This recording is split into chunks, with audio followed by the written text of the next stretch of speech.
Goodness comes and evil goes.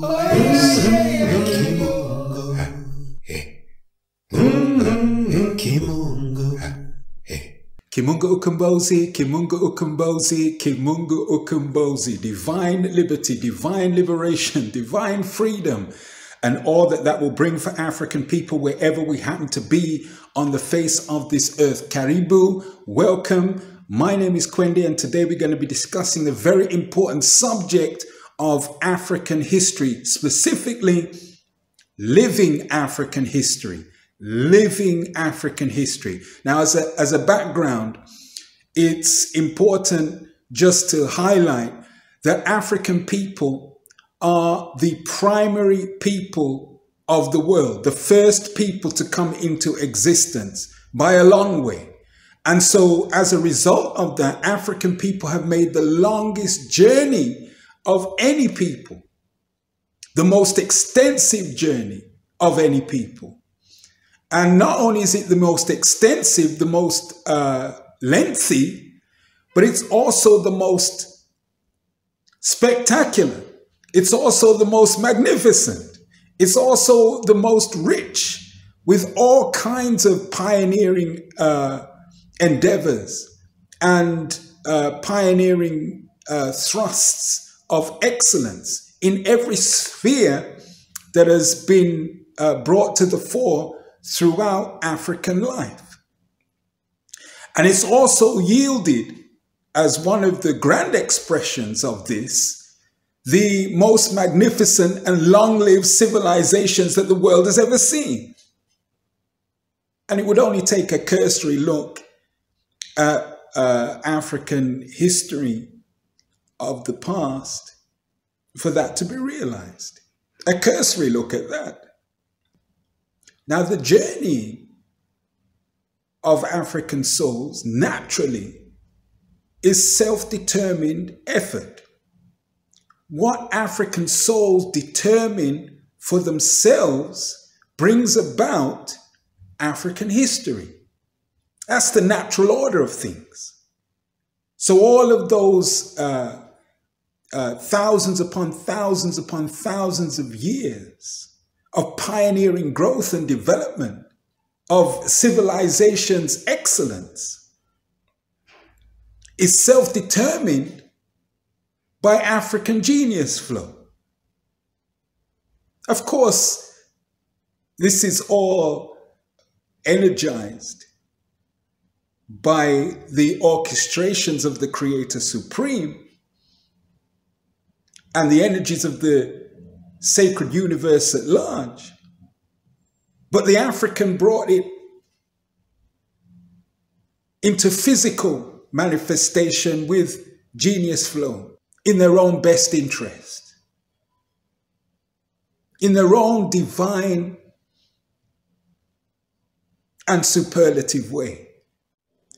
By contrast then, and this is important to note, by contrast, what others determine for themselves is their history. There is a distinction.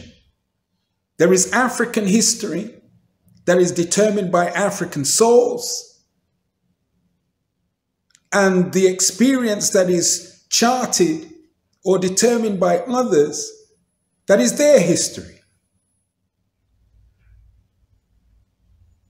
Which brings us then into recent centuries, where African history and the journey that would otherwise be a natural self-determined occurrence has been interrupted and disrupted through the effort of others that mean the African ill. Hence, we are now familiar with terms such as enslavement or colonization and a heap of other terms that relate to African the subjugation of the African, or worse. That is interruption and disruption to African history. It's not African history. It's an interruption to African history. So the plantation and the colony is an imposition that comes out of the ill intent of others. It is someone else's history that African people are being subjected to. So then, for the African in the now, as it always has been, naturally so from the beginning, it's important for the African then to pick up the mantle of that self-determined effort to continue in purposeful journey, in the journey of ascent, the continual climb, the continual rise, the continual excellence, the continual flourishing, the continual building of civilization. So, of course, studying the African past is important to that endeavor. Because if we learn about the great things that African people have done since time immemorial, since the beginning, prior to the interruptedness, then it means we can reclaim the learning, the knowledge, the living knowingness of what it is that we can do in the now to rise. If we were great, and we were, then we can be great again. In studying African history, we can't simply study African history as though it's a disconnected, isolated, detached past. It's not that, and ought never be that. African history is there to inform what we do in the now, so that we can reveal the best of ourselves. The grandest and most magnificent civilizations of the then ought to yield grand civilization building in the now, and ever more great grandeur and glory in the civilizations that African people determine for themselves in the tomorrows to come. So the past is interconnected with the now, and the now is interconnected with the eternity yet to come. That is continual flow. It is actually then a living African history continuum. The then, the now, and the tomorrows. That's surely important to know.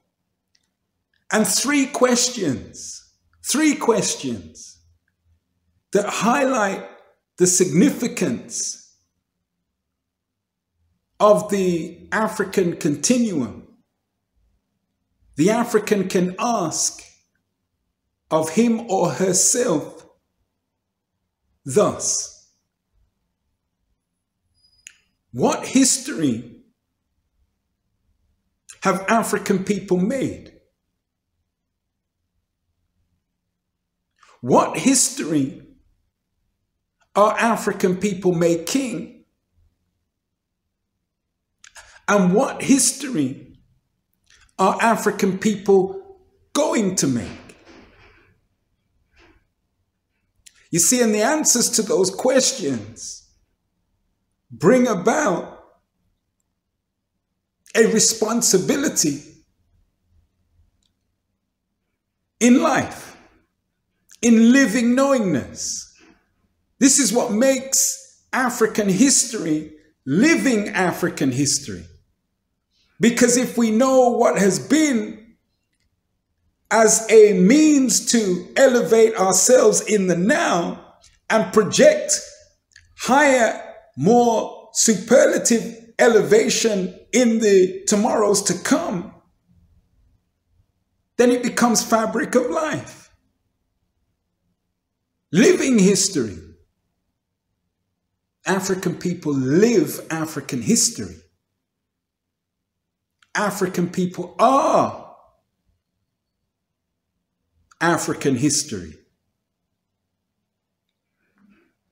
And as African people have built the grandest, most long-lived, most astonishing, certainly to others, civilizations that the world has ever seen, it's only fitting that African people in the now reclaim themselves for who and what they really are, and let their natural divine genius flow in order to restore themselves and rebuild civilization greater, more stronger, more magnificent than those that astonished the world in the then. And let that flourish on everlastingly, uninterrupted and safeguarded into the eternities to come. So with that, food for thought, and surely it's food for thought until such time again. Kimunga Ukumbozi, Kimunga Ukumbozi, Kimunga Ukumbozi. Divine liberty, divine liberation, divine freedom, and all that that will bring for African people wherever we happen to be on the face of this earth.